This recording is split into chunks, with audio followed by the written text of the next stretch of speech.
최근 글로벌 증시는 또 한 번 강한 흐름을 보였습니다. 특히 6월 한 달 동안 미국의 기술 미디어 통신 TMT 주식과 한국 증시가 중심이 되어 시장을 주도했으며 주요 지수들은 연이어 고점을 갱신했습니다. 이 과정에서 헤지펀드들도 성과가 우수했습니다. 전 세계 헤지펀드는 월초 대비 2.4%의 수익률을 기록했고 총 레버리지는 과거 5년 기준 상위 3% 이내에 해당하는 매우 높은 수준이었습니다. 즉, 많은 자금이 공격적으로 시장에 투입되고 있었다는 뜻입니다. 하지만 JP모건은 이 같은 흐름이 언제든지 반전될 수 있는 불안정한 기반 위에 놓여 있다고 진단합니다. 그 이유는 무엇일까요? 7월 초 그동안 상승을 이끌었던 모멘텀 주식들의 강한 매도세가 나타났습니다. 특히 아시아 지역 일본 제외에서 먼저 매도가 시작됐고 북미 퀀트 펀드들 역시 포지션을 축소하며 시장이 일제히 흔들렸습니다. JP모건은 총 레버리지 수준이 여전히 높은 데다 모멘텀 관련 포지셔닝도 과잉 상태라고 진단하며 앞으로도 추가적인 포지션 축소 가능성이 높다고 경고합니다. 6월 기술주 IT 섹터는 시장을 주도했지만 놀랍게도 해당 섹터로의 순자금 흐름은 마이너스로 돌아섰습니다. 헤지펀드들도 AI 관련 기술주를 매도하기 시작했는데 이는 단기 랠리에 대한 신뢰가 줄고 있음을 뜻합니다.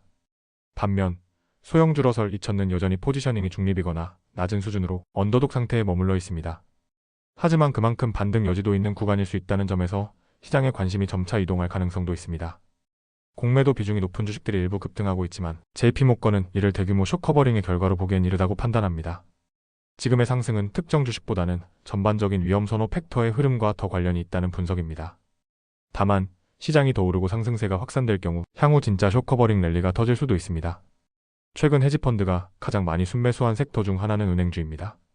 특히 ETF 기준으로 보면 금융 섹터의 포지셔닝은 아직도 매우 낮은 수준이라 추가적인 자금 유입이 발생할 여지가 크다는 분석입니다. 유럽 시장에서도 은행주는 여전히 가장 선호되는 섹터 중 하나이며 매수세도 꾸준히 유지되고 있습니다.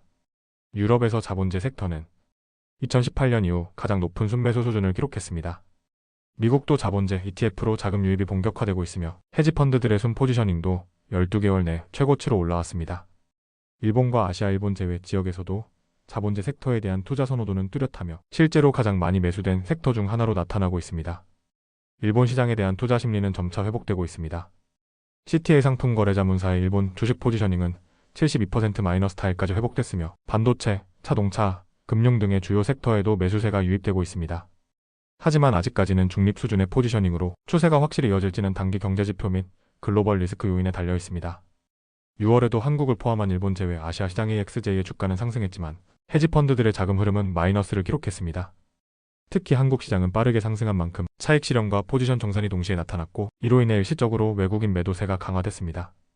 이는 실적 악화 때문이라기보다는 포지셔닝 조정의 흐름으로 이해할 수 있습니다.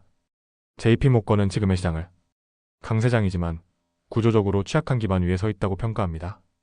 현재 시장은 높은 레버리지, 기술주 중심의 포지셔닝 집중, 일부 테마의 과도한 매수, 이런 불균형 속에 놓여 있으며 앞으로의 방향성은 다음 세 가지에 의해 결정될 것이라고 봅니다.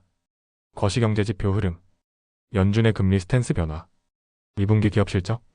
지금 시장은 겉보기엔 좋아 보이지만 그 속에서는 세심한 포지셔닝 변화와 리스크 조정이 활발히 이루어지고 있습니다. 투자자 입장에서는 단순히 지수가 오른다는 흐름만 보기보다 어떤 섹터에 돈이 몰리고 있는지, 어디서 리스크가 축소되고 있는지를 함께 살펴보는 디테일한 시선이 필요합니다. 영상이 유익하셨다면 좋아요, 구독 부탁드립니다.